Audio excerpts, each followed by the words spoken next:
تو آج ہم بات کر رہے ہیں بھارت اور پاکستان کے تعلقات پر۔ ہمارے پاس ایک تحریر ہے بھارت پاکستان دوستی کی اہمیت کے عنوان سے۔ مقصد یہ ہے کہ ذرا سمجھیں کہ یہ دشمنی ختم کرنا کیوں ضروری ہے اور اصل میں رکاوٹیں کیا ہیں، جیسا اس تحریر میں بتایا گیا ہے۔ آئیے دیکھتے ہیں۔ بنیادی خیال تو یہی لگتا ہے کہ جڑیں مشترک ہیں، لوگ بھی شاید دوستی چاہتے ہیں، لیکن کچھ چیزیں ہیں جو ہونے نہیں دے رہی۔ جی بالکل، اور جو اہم بات یہ تحریر میرا مطلب ہے جو نمایاں کرتی ہے وہ یہ کہ یہ صرف پڑوسی ہونے کا معاملہ نہیں، یہ تو ہزاروں سال کی آپ کہہ لیں کہ سانجھی تاریخ ہے۔ زبان، رہن سہن، موسیقی، بہت کچھ ملتا جلتا ہے۔ اور یہ بھی دلچسپ ہے کہ تحریر کے مطابق عام لوگ مطلب زمینی سطح پر ان میں وہ نفرت نہیں ہے جو اکثر ہمیں میڈیا یا سیاست میں دکھائی دیتی ہے۔ آپ دیکھیں ثقافتی میل جول ہو یا کھیل کا میدان، امن کی خواہش رکھنے والے وہ زیادہ ہیں، ہے نا؟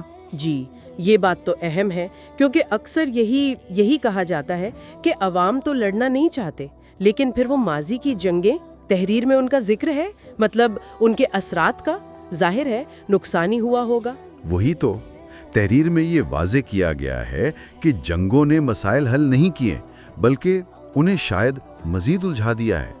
اصل نکتہ یہ ہے کہ امن کا مطلب صرف گولیوں کا نہ چلنا نہیں ہے، یہ اس سے کہیں بڑی تبدیلی ہے۔ آپ سوچیں کہ دفاع پر جو اربوں روپے خرچ ہوتے ہیں، جیسا تحریر میں بھی اشارہ ہے، اگر وہ صحت، تعلیم، صاف پانی، ان چیزوں پر لگیں تو معاشرے میں کیسی مثبت تبدیلی آ سکتی ہے۔ اور معاشی پہلو، اس پر کیا کہتی ہے تحریر؟ تجارت وغیرہ کھلنے سے کوئی اندازے ہیں؟ ہاں، اس پر تو کافی زور ہے۔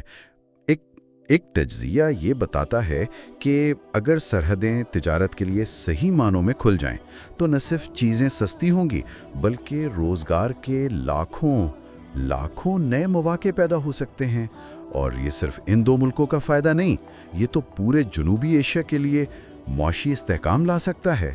اور دنیا کو بھی تو ایک پیغام جائے گا کہ بڑے پرانے تنازعات بھی حل ہو سکتے ہیں۔ یہ سب سننے میں تو بہت اچھا لگتا ہے، لیکن اگر فائدے اتنے واضح ہیں اور لوگ بھی امن چاہتے ہیں بقول آپ کے، تو پھر وہ کون سی طاقتیں ہیں جن کا ذکر تحریر میں ہے جو اس کشیدگی کو دہائیوں سے چلائے ہوئے ہیں؟ آخر یہ صورتحال کس کے مفاد میں ہے؟ جی، یہ ایک اہم سوال ہے جسے تحریر کھولنے کی کوشش کرتی ہے۔ کئی عوامل ہیں۔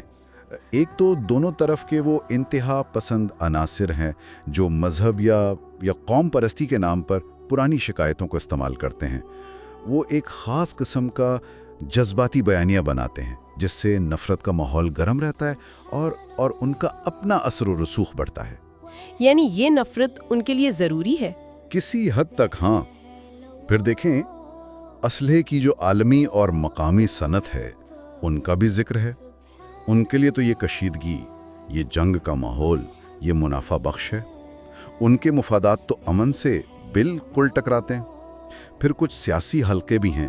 تحریر کے مطابق وہ عوام کی توجہ اصل مسائل سے، جیسے مہنگائی ہے، بے روزگاری ہے، اس سے ہٹانے کے لیے وہ ایک بیرونی دشمن کا ایک بیانیہ استعمال کرتے ہیں۔ اور ووٹ لینے کے لیے نفرت انگیز تقریریں بھی کی جاتی ہیں۔ اچھا، میڈیا کے کردار پر بھی بات ہوتی ہے۔ تحریر میں اس حوالے سے کچھ ہے؟ جی ہاں، بالکل۔ بعض میڈیا گروپس کا جو منفی کردار ہے اس کا بھی تذکرہ ہے۔ ریٹنگز کی دوڑ میں سنسنی خیزی اور جذباتی مواد پھیلایا جاتا ہے جو بعض اوقات تصدیق شدہ بھی نہیں ہوتا۔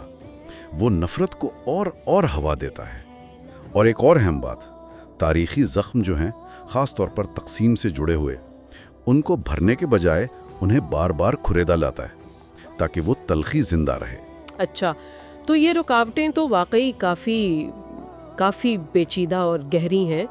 اچھا، فرض کریں کسی طرح ان پر قابو پا لیا جائے تو یہ دوستی عملی طور پر کیسی نظر آئے گی؟ تحریر کیا کہتی ہے مستقبل کے بارے میں؟ تحریر تو ایک بہت ہی مختلف منظر پیش کرتی ہے۔ سوچیں، سرحدوں پر فوجی تناؤ کم ہو تو نہ صرف جانیں بچیں گی بلکہ دفاعی بجٹ کا بڑا حصہ وہ عوام کی ترقی پر لگ سکے گا۔ اور سب سے دلچسپ پہلو شاید ثقافتی اور تعلیمی تبادلے ہیں۔ طلباء، فنکار، لکھاری، تاجر، عام شہری اگر آسانی سے آ جا سکیں تو ایک دوسرے کو سمجھنے میں، غلط فہمیاں دور کرنے میں کتنی مدد ملے گی۔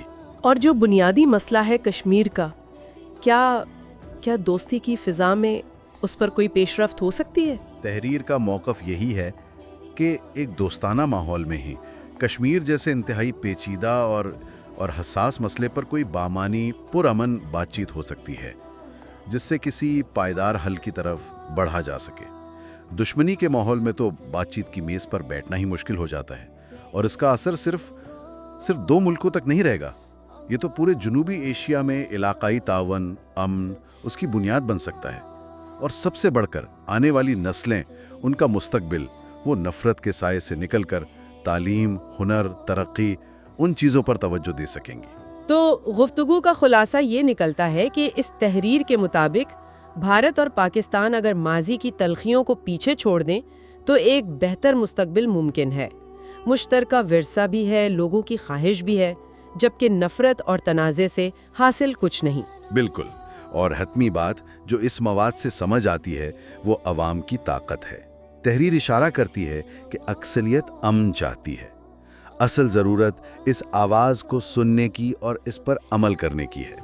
یہاں ایک سوال ضرور ذہن میں آتا ہے جس پر شاید غور کرنا چاہیے، کیا معاشرے میں مجموعی طور پر اتنی سمجھ بوجھ اور ہمت پیدا ہو سکتی ہے کہ وہ نفرت پھیلانے والے بیانیوں کو رد کر دیں اور مشترکہ مفادات اور انسانیت کو ترجیح دے سکیں؟ یہ ایک اہم نقطہ ہے سوچنے کے لیے۔